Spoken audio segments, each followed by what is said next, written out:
mugire mukurikirane radio Cirimoso isoko ry'ukuri. Turongeye kubaha mwiriwe mwe mukurikirana radio Cirimoso kuri uyu munsi w'itariki 3 Ruheshi umwaka 2023. Tugire dutangura ibiganiro vyacu tuzokora ku bwicanyi bw'Ihonyabwoko ryakorewe Abatutsi mu mwaka w'1988 mu kwezi kwa Myandagaro kuva mw'ijoro ry'uwa 14. Muri iki gice ca mbere turaza kurabira hamwe ingene bwateguwe, hamwe rero no kugene harimwo bamwe mu bagize wa mugwi Zaire witwa ko ari wo kuvuga ukuri no kunywanyisha abarundi, harimwo ababuteguye, abandi nabo bakaba baragaragaje ko babushigikiye imbere y'uko bagenwa muri ayo mabanga. Reka duhere mu mamuko y'ako kabi kabishe kasubiye gukorerwa Abatutsi, naho mu vy'ukuri ryari bandanya ry'umugambi utigeze uhagarara wo kuva mu mwaka w'1965. Ukuri, ubutungane niyo nzira y'amahoro. Muti none intambuko ngurunguru z'iyo nteguro ya nyuma yagenze ite? Reka dutege amatwi uwaduteguriye iyo nkuru. Muribuka ko mu kiganiro cacu co mu ndwi yo hirya twababariye ukungene umuhari w'abicanyi PALIPEHUTU washingiwe muri Tanzania ahitwa Mishamo kw'igenekerezo rya 18 Ndamukiza mu 1980.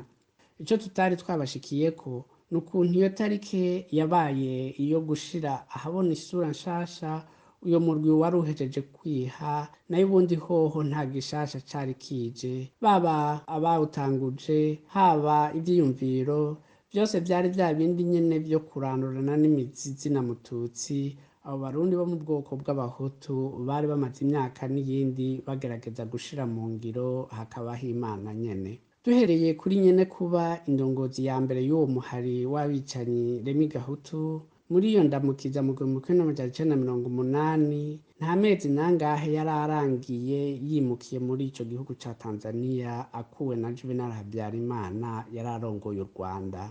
Uyu nawe akaba ataramurungitse kubera mwanse ihibambewe, ni kubera mu kwezi kwa Rusama mu mwaka w'1979 yari yafashije abo ba PALIPEHUTU. Nyawayo yarabiraba ati kugira tumara inguvu indongozi nshasha y'u Burundi ibaye President Bagaza yari amaze imyaka 5 akwiye n'itatarongoye Burundi, ati reka tumumaramaze mu nama y'abakuru b'ibihugu bakoresha ururimi rw'igifaransa yari kibera i Kigali. Niko guca tuma ibiro bikuru vy'igendereza vyiwe ko mu kugena bazoza gufasha mu ngoro y'amanama igihe iryo koraniro rizoba rishashe ko boshiramwo impunzi z'Abahutu b'Abarundi barongoye umuhari PALIPEHUTU. Ukuri, ubutungane niyo nzira y'amahoro.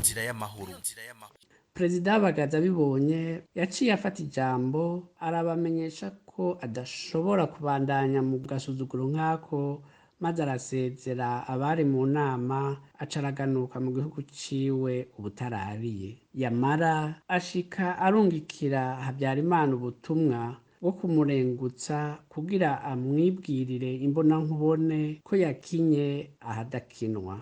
Un jour, je vais à Kigali et le PALIPEHUTU manifeste contre moi dans la salle, puis je pars. Alors, le président Giscard d'Estaing était là, se pose des questions. Alors, je demande à Habyarimana, venez me voir. Bien sûr, je disais non, mais c'est ce jeune homme, ce Tutsi là. Alors, j'envoie le ministre qui était venu avec moi, le ministre français de la Défense. Il va voir Habyarimana, ce qu'il a à vous dire est sérieux, il me l'a dit, et il veut vous le confirmer. Habyarimana aheva rero arazi Burundi. Alors, il me trouve à Muyinga, il vient me voir à Muyinga, je lui dis, il ne faut pas jouer avec le fait.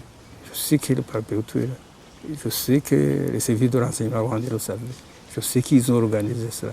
Ils ne peuvent pas, dans la conférence des chefs d'État, faire ces choses-là. Je vais vous mettre en garde. Si vous continuez avec ça, vous savez qu'il y a une communauté rwandaise qui est solide, qui vous a attaqué 2 fois. Si vous le faites, je vais les armer. Puis après, on verra qui gagnera parce que nous allons tous perdre. Eh ben, quand il est arrivé là, il a demandé à son chef de sécurité de chasser tous les PALIPEHUTU du Rwanda. Et Gahutu Remi, qui était le chef, a dû émigrer en Tanzanie. yumvise mugenzi w'ivyo yamushikirije Juvenal Habyarimana arabura yacira nayamira, yibaza guhemukira abayoboke biwe bahurikiye muri PALIPEHUTU banasangiye umugambi wo kurimbura abatutsi. Uwundi mwanya akabona ko ivyo Perezida Bagaza yamubwiye atari ivyo gukinisha. Amaze guhekenya urutore n'umunyu akabura ikirusha ikindi gusosa, Habyarimana niko guca ry'umutima amenyo akitwa uwirukanye Remi Gahutu n'abo bari bafatanije kurongora PALIPEHUTU akabarungika muri Tanzania. Ariko kwabaye guhuma amaso amakungu kuko nta myaka n'itanu yaheze bataragaruka mu Rwanda, ari naho bateguriye umugambi wo kugaruka guhonya abatutsi mu Burundi, ariko bakabigira basuha kubera bari bazi ko rutitaha. Niho rero mu nyuma babonye ko Pierre Buyoya abakuye k'iyo ntare batinya, baciye mu mwaka wa 1988 bategura ku murindi udasanzwe ako kabi kabishe. Ukuri, ubutungane niyo nzira y'amahoro. Mu mwaka wa 1988 umuhari PALIPEHUTU wari wabonye ko intwaro ya Repubulika ya gatatu idateramye umutekano w'abarundi nk'iyahahora. Uraheze ukwiragiza abayoboke bawo mu gihugu hagati ngo batange inyigisho z'uwo muhari. Tuvuze inyigisho ntihagira bihenda ngo bibaze ko hari imigambi ya politike nk'indi migambwe iba ifise intumbero yo kurongora igihugu ku neza y'abanyagihugu bose. Nkuko tubisoma mu nzandiko zitagira imikono arizo bita tract zakwiragizwa mu gihugu na PALIPEHUTU, izo nyigisho zari izo guturira. Iyumviririze namwe bimwe mu vyo zashikiriza. Ishirwa rimenetse za PALIPEHUTU mutegerezwa kwamana ntaryo mwibukira ijambo ko Umututsi ari umwansi w'Umuhutu kuva na kera na rindi. Izo zandiko zarimwo kandi vyo gutera ubwoba abanyagihugu bo mu bwoko bw'Abahutu kugira bahurumbire PALIPEHUTU iyo yarije kubakingira. Yumvirize namwe ivyo mu yindi tract yavuga. Yemwe Bahutu turagowe, akari nyuma ntikazodusiga nitutarikanura. Uwundi yabashikiye cane ni Perezida wa Zaire w'ico gihe ariwe Mobutu Sese Seko, nawe akaba yafashije vyinshi mu buryo butandukanye. Nk'akarorero nk'igihe bamwe muri bene kwandika ikete rishigikira abicanyi ba PALIPEHUTU bariko bamara abatutsi Ntega na Marangara, Mobutu yarabavugiye ku butegetsi bwa Pierre Buyoya ngo babarekure. Aha akaba atari we wenyene kuko n'uwaserukira Papa mu Burundi yariko akora ico gikorwa nyene. Ngo bene gushikira abahoneje abatutsi Ntega na Marangara bamaze guhunga bagashika muri Zaire, Mobutu yarabakiriye neza cane, arabacumbikira ku kirimbi we, aho basanze n'uwundi yari amaze imyaka asesa amaraso muri Angola ariwe muhisi Jonas Savimbi.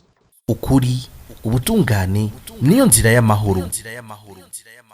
Kurangiza kino kiganiro reka turabire hamwe ingene bamwe mu bagize kimwe citwa Zaire bagize uruhara mu gutegura ubwo bwicanyi bw'Ihonyabwoko bwa 88 bwahatswe kumara abatutsi buhereye mu makomine ya Ntega Marangara. Yumviririze namwe. Umukomiseri w'icitwa Zaire yubahutse kuvuga atakinya avugira abicanyi ba PALIPEHUTU, yemanga ko kubona bapima mu mvura idahita akaba ariho bakubita umupanga ko ari bisanzwe. Cyumvirago bavuge ni Abahutu batemye kandi batemye bakoresha ibipanga kandi nivyo. Mbega none umwasi iyo aje kwica agutema nk'udapfa kuko ivyo nabi bazije abantu nivyo. Uyo yari Aloyizi Batungwa nayo samirizi ya BBC mu gisata ca gahuzamiryango kw'igenezo rya 28 Myandagaro umwaka wa 2011. Turangije dushimira mwese mwakurikiranye ibiganiro vyacu, naho ubutaha tugire Uburundi buzira ihonyabwoko. Murakoze. Iyi mwariko murumviriza ni Radio Cirimoso.